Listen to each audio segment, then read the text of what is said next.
ಈ ಏರಿಯಾದ ಜನರಿಗೆ ಕಳೆದ 2 ವರ್ಷಗಳಿಂದ ಕುಡಿಯೋಕೆ ಮತ್ತು ಬಳಸೋಕೆ ನೀರು ಸಿಗ್ತಾ ಇಲ್ಲ. ಜೊತೆಗೆ ಹೆಚ್ಚಿನ ಹಣವನ್ನು ಕೊಟ್ಟು ಟ್ಯಾಂಕರ್ನ ತರಿಸಿಕೊಳ್ಳುವ ಪರಿಸ್ಥಿತಿ, ರಸ್ತೆಯೂ ಕೂಡ ಸರಿ ಇಲ್ಲ. ಇದೆಲ್ಲದರಿಂದ ರೊಚ್ಚಿಗೆದ್ದಂತಹ ಜನ ಏನ್ ಮಾಡಿದ್ರು ಗೊತ್ತಾ? ನೋಡ್ತಾ ಹೋಗೋಣ. ಕುಡಿಯೋಕೆ ನೀರು ಸಿಗದೆ ಪರದಾಟ, ಖಾಲಿ ಕೊಡ ಹಿಡಿದು ಬೀದಿಗಿಳಿದ ಜನ. ನೀರು ಇಲ್ಲ, ರಸ್ತೆಗೆ ಡಾಂಬರು ಇಲ್ಲ, ಬಾಡಿಗೆ ಮನೆ ಬಿಟ್ಟು ನಿವಾಸಿಗಳು ವಲಸೆ. ಒಮ್ಮೆ ಈ ದೃಶ್ಯವನ್ನ ನೋಡಿ.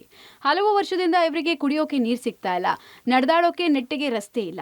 ಇದು ಯಶವಂತಪುರ ಕ್ಷೇತ್ರದ ದೊಡ್ಡಬೆದರುಕಲ್ನ ವೇಣುಗೋಪಾಲ್ ನಗರ ನಿವಾಸಿಗಳ ನರಕಯಾತನೆ. ಅಧಿಕಾರಿಗಳ ನಿರ್ಲಕ್ಷ್ಯಕ್ಕೆ ಸಿಡಿದದ್ದ ಹೆಣ್ಮಕ್ಳು ಖಾಲಿ ಬಿಂದಿಗೆ, ಬಕೆಟ್ ಹಿಡಿದು ರಸ್ತೆಗೆ ಇಳಿದು ಆಕ್ರೋಶ ಹೊರಹಾಕಿದ್ರು. ಜಲಮಂಡಳಿಯ ಕಾವೇರಿ ನೀರಿನ ವ್ಯವಸ್ಥೆ ಇಲ್ಲಿಲ್ಲ.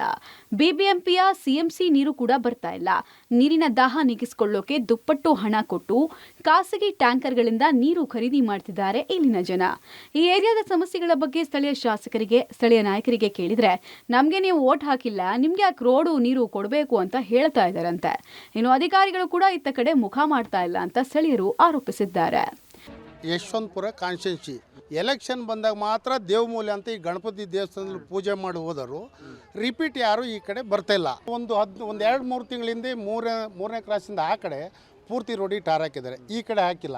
ನೀರು ಕೊಡ್ತಾ ಇಲ್ಲ. ಅವರು ಕೇಳಿದ್ರೆ ನೀವು ನಮಗೆ ಓಟ್ ಹಾಕಿಲ್ಲ, ಅವ್ರಿಗೆ ಓಟ್ ಹಾಕಿದಿರಾ, ಇವ್ರಿಗೆ ಓಟ್ ಹಾಕಿದಿರಾ, ನೀವು ಈ ಥರದೆಲ್ಲ ಮಾತಾಡ್ತಾರೆ. ಇವ್ರು ಗೆದ್ದವ್ರಿಗೆ ಮಾತ್ರ ಲೀಡ್ರಾ, ಟೋಟಲ್ ಎಲ್ಲರಿಗೂ ಲೀಡ್ರ್ ಅನ್ನೋದು ನಮ್ಮ ಪ್ರಶ್ನೆ. 2-3 ವರ್ಷದಿಂದ ಕಾವೇರಿ ನೀರು ಬರುತ್ತಂತ ಇಲ್ಲಿ ರೋಡ್ ಕಿತ್ತಾಕ್ತಾರೋ, ಇದುವರೆಗೂ ಕೂಡ ರೆಡಿ ಮಾಡಿಲ್ಲ. ಒಂದು ಜಲ್ಲಿ ಇಲ್ಲ, ಒಂದು ನೀರಿಲ್ಲ. ವೇಣುಗೋಪಾಲ ನಗರದಲ್ಲಿ ನೀರಿಗಾಗಿ ಜನ ಪರದಾಡ್ತಾ ಇದ್ದಾರೆ, ಕುಡಿಯೋದಕ್ಕೆ ನೀರು ಕೊಡ್ತಾ ಇಲ್ಲ. ಸೊ ಹೀಗಾಗಿ ಅಧಿಕಾರಿಗಳ ವಿರುದ್ಧ ಇದೀಗ ಆಕ್ರೋಶಗಳು ಕೂಡ ವ್ಯಕ್ತವಾಗ್ತಾ ಇದ್ದಾವೆ.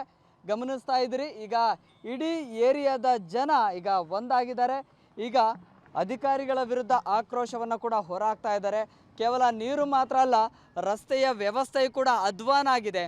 ಡಾಂಬರೀಕರಣ ಮಾಡ್ತಾ ಇಲ್ಲ, ಒಂದು ರೀತಿಯಲ್ಲಿ ತಾರತಮ್ಯವನ್ನು ಮಾಡಲಾಗ್ತಾ ಇದೆ ಅನ್ನುವಂತಹ ಆರೋಪವನ್ನು ಕೂಡ ಮಾಡ್ತಾ ಇದ್ದಾರೆ. ಇಡೀ 3 ಏರಿಯಾದ ಜನ ಈಗ ಇಲ್ಲಿ ನಿಂತಿದ್ದಾರೆ. ಜೊತೆಗೆ ಖಾಲಿ ಬಿಂದಿಗೆಗಳನ್ನು, ಜೊತೆಗೆ ಬಕೆಟ್ಗಳನ್ನು ಹಿಡ್ಕೊಂಡು ನೀರಿನ ಅಭಾವ ಎಷ್ಟರ ಮಟ್ಟಿಗಿದೆ ಅನ್ನುವಂಥದ್ದನ್ನು ತಮ್ಮ ಆಕ್ರೋಶ, ನೋವಿನ ಮೂಲಕವಾಗಿ ವ್ಯಕ್ತಪಡಿಸ್ತಾ ಇದ್ದಾರೆ. ಊರೆಲ್ಲ ಬೊಬ್ಬೆ ಹೊಡಿತಾರೆ, ನಾವು ನೀರನ್ನು ಕೊಡ್ತೀವಿ, ಎಲ್ಲ ಸವಲತ್ತುಗಳನ್ನು ಕೊಡ್ತೀವಿ ಅಂತೇಳಿ. ಆದರೆ ಇಲ್ಲಿರುವಂತಹ ಸ್ಥಿತಿ ನಿಜಕ್ಕೂ ಕೂಡ ಘೋರ ಅಂತ ಅನಿಸುತ್ತೆ, ನಿಜಕ್ಕೂ ಕೂಡ ನೋವು ತರಿಸುತ್ತೆ. ಕುಡಿಯೋದಕ್ಕೆ ನೀರು ಕೊಡಲಿಕ್ಕೆ ಯೋಗ್ಯತೆ ಇಲ್ಲ ಅಂತ ಹೇಳಿದ್ರೆ ನಿಜಕ್ಕೂ ಕೂಡ ಇದು ಶೇಮ್. ನೀರು ಮಾತ್ರ ಅಲ್ಲ, ವೇಣುಗೋಪಾಲ್ ನಗರದ 3 ಏರಿಯಾದ ರಸ್ತೆಗಳಿಗೆ ಡಾಂಬರ್ ಕೂಡ ಇಲ್ಲ, ಚರಂಡಿ ಕ್ಲೀನ್ ಮಾಡಿಸಿಲ್ಲ, ಕಸ ಕೂಡ ಸರಿಯಾಗಿ ಸಂಗ್ರಹ ಮಾಡೋದಿಲ್ವಂತೆ. ಇದರಿಂದ ಸಿಡಿದೆದ್ದಿರುವಂತಹ ಜನ ರಸ್ತೆ ತಡೆದು ಪ್ರತಿಭಟನೆ ಮಾಡೋಕೆ ಚಿಂತನೆ ನಡೆಸಿದ್ದಾರೆ. Prakash D Rampur, public TV, Bengaluru.